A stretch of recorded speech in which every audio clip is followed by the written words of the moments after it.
Hi, I'm Stephen Rodneski from GetRealOnTaxReform.info.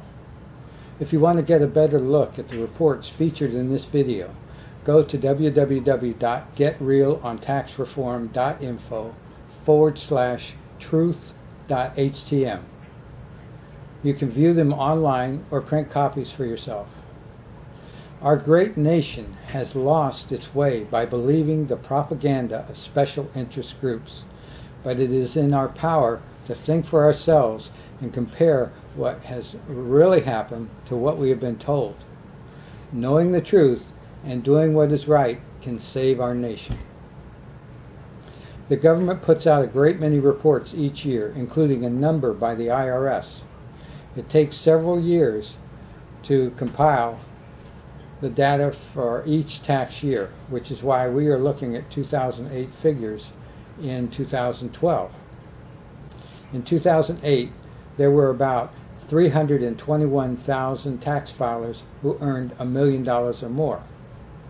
This group I call the Superrich. They made up less than 1/4% of all tax filers. By comparison, there were over 48 million tax filers who earned between $50,000 and $500,000. This group made up about 34% of all filers, and I call them the rich. I know it seems strange to consider $50,000 as rich, but relative to the other 2/3 of the population, they are doing well. Here is the report card on the individual income tax return for 1976. And here's the return for 2008. Now, things have changed quite a bit over the past 30 plus years, so comparing them in their present state is like comparing apples to oranges. But there are a few simple calculations that we can use to bring them into a reasonable parity. First, we must adjust for inflation. After adjusting for inflation, the $1 trillion in adjusted gross income that was reported in 1976 becomes nearly $4 trillion. We must also take into account the fact that the population has continued to increase. The number of tax filers has increased from about 85 million in 1976 to over 142 million in 2008. Though the number of filers has changed dramatically, we can still analyze what has happened by comparing equal percentages of the tax filers. Since the trend that we are tracking are so tremendous and consistent throughout the past 30 years, this methodology is useful for determining what really happened and not waiting for the experts to tell us what to think. It is clear that by 2008, after 30 years of trickle-down economics, the country has only increased the net individual income by about 23%, which seems pretty decent until you cut out the gains of the top half of 1%. Just look at the returns for the other 99.4% of tax filers making $500,000 or less. The gain for that group drops to only 7% after 30 years of trickle-down. The 7% gain is even less if you look at the gain per worker rather than the gain per tax filer, as we will do in another video. Yes, it is the rich, the group who made between $50,000 and $500,000, that must wake up if we have any chance of turning this around before it is too late. Because no matter how many voter purges the agents of the super rich accomplish, and no matter how much money they throw into super PACs, they still need a majority of the voters who show up to vote in the battleground states to win the elections. and the gullible among the rich are their go-to base. Those of you in the rich group who have been upwardly mobile enough in your jobs to have your improving wages mask the unfair tax burden that you shoulder are smart enough to look at the facts and realize that if you remove the gains of the super rich, there has been little or no economic gain for most of the country, including you.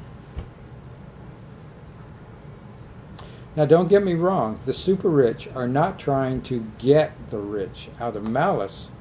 It's just business. The rich are the ripe fruit that must be harvested for the trickle-down scheme to survive. You see, the rich as a group make up less than 1/3 of tax filers. But in 2008, they made $5 trillion of the $8 trillion in individual income. So basically, anything the super rich save with lower taxes must eventually be made up through taxes on the rich, because the other 65% of the population only made less than $2 trillion. As we mentioned in the video titled, "What About Me?", every 1% that the super rich save on taxes reduces the revenue of the government by about $10 billion per year. In 2008 alone, that amounted to over $176 billion gain for the super rich compared to the 1976 revenue figures, where the super rich paid an average of 39.5% in income tax. If the lobbyists for the super rich get their way and elect more politicians who favor eliminating all tax on long-term capital gains, the super rich will save an additional $50 billion each year. If these same lobbyists get the top rates dropped to 25% on the super rich will save at least another $60 billion each year. Now tell me, where do you think that extra $110 billion in tax savings for the super rich will be made up, since their current $176 billion in tax savings is already being added to the deficit each year?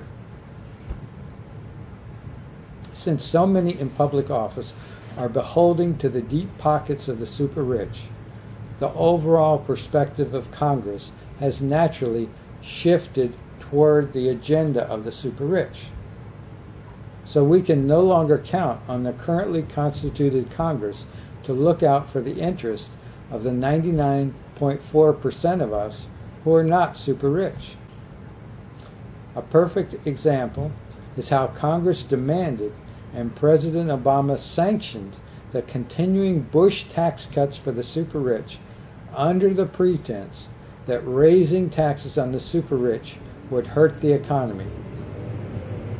Yet we can look back to 1993 and see how raising the average taxes collected from the super rich from about 26% back up to nearly 31% actually stimulated the economy and even improved the after-tax income of the super rich. Instead, during this time of massive deficits, Congress has dropped the average taxes on the super rich down to about 23%, then turned around and blamed the poor, whose income is less than the standard deduction everyone, including the super rich, get. They have blamed the poor for being the cause of the nation's financial problems. I remember an Abbott and Costello skit that illustrates what Congress has done to our tax system over the past 30 years. Bud Abbott and Lou Costello had just finished a job, and Lou was about to divide up the money. As some of you might remember, Lou was kind of a shady guy, always looking out for himself. And Bud, he was just not quite there. Anyway, it went something like this. Lou said, 1 for you, 1 for me. 2 for you, 1, 2 for me. 3 for you, 1, 2, 3 for me. This is how Congress has doled out tax breaks over the last 3 decades. While our wonderful free enterprise system incentivizes effort and creativity for most people, something more sinister seems to occur among a few.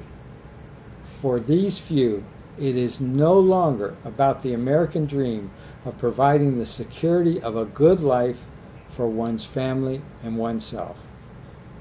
Because let's face it, if it really takes more than $50 million in America yearly to have a secure and bountiful life, what kind of life are the other 99.999% of us living? There seems to be a shift among some where the good life and the security for one's family is no longer the goal. Instead, there is an insatiable hunger for as much money and power as they can gather. In such individuals, much of their creativity becomes devoted to hoarding and protecting what they have already garnered, beyond reasonable need or desire. I began presenting this problem in 2000, but no one wanted to talk about it. My follow-up book, Conning the Rich, The Great American Fraud, also fell on deaf ears. In the meantime, the lobbyists for the super rich have learned that they can spread enough misinformation to rationalize virtually anything they want to do to protect the super rich. They have become emboldened and are on the brink of transforming America into a two-class society, the super rich and everyone else. The politicians all speak of a strong middle class. Who are they kidding? If the group earning $50,000 to $500,000 are the richest third of the population, except the top 0.5%, what constitutes the middle class in their mind? Do we say that the middle class are those making between $50,000 and $200,000? Then we are looking at all but the richest 3% of the population. The middle quintile is the group whose income ranges from $25,000 to under $50,000. That's bordering on poverty at the low end. The middle class is fighting a losing battle. Comparing inflation-adjusted figures where the middle class had an average after-tax income of about $36,000 in 1976, the same group was averaging about $34,000 in 2008. That bears repeating. After 30 years of tax cutting, where the politicians keep promising to cut taxes for the middle class has consistently earned less on average than they did back in 1976, once we adjust for inflation. The middle class even lose out if we don't count the ridiculous gains of the super rich in the average. By the way, the rich don't do much better. If we analyze how the rich did back in 1976 when compared to the 99.4% of taxpayers in the group that are now making $500,000 or less, we discovered that they were making 1.88 times the average after-tax income of the group. After 30 years of trickle-down economics, the rich are now earning, get ready for it, 2.12 times the group average. So where did all the benefits of the destruction of the progressive tax system go? Well, back in 1976, the super rich had an after-tax income of about 11 times that of the other 99.4% who earned the equivalent of $500,000 or less.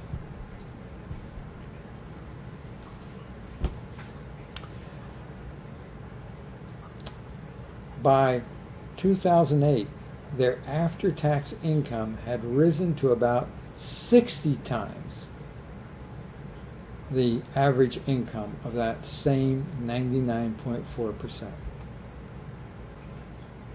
If you are beginning to feel trickled on, welcome to the club. I certainly can't do anything but try to shine a tiny light on the facts. It's up to you. We have 30 years of data. There is undeniable evidence that trickle-down economics has not worked for anyone but the super rich. Check out the video titled How to Drown in a Rising Tide for proof. Now, there are decision points in life. We can decide whether or not to get on a roller coaster. But once we make that decision and sit down and the ride starts, all we can do is hold on and hope for the best. The 2012 election will be a watershed event because this election cycle will determine the law of the land for the foreseeable future. We have seen how even the impartial interpretation of law has been politicized by the current crop of Supreme Court jesters. Whether you applaud or despair their decisions, no one can tell me with a straight face that the politics of the judges did not shade their interpretation. And that's the one thing that we count on the Supreme Court not to do. When questions about the fact that he paid less than 14% tax on income of over $21 million, candidate Romney responded that he pays what the law requires, but not a penny more. Such a sentiment should be resonating well with all independent-minded Americans, until you take into account that it is basically he and his super rich buddies that are paying the lobbyists to encourage Congress to keep writing the laws that favor the super rich more and more. It's kind of like having a lottery where everyone can play, but a few get to purchase their tickets after the drawing. The question each of us must answer is, do we want to have the best government on earth as our founding fathers envisioned, or are we going to keep settling for the best government if the money of the super rich can buy them? Thank you for your time, and God bless America.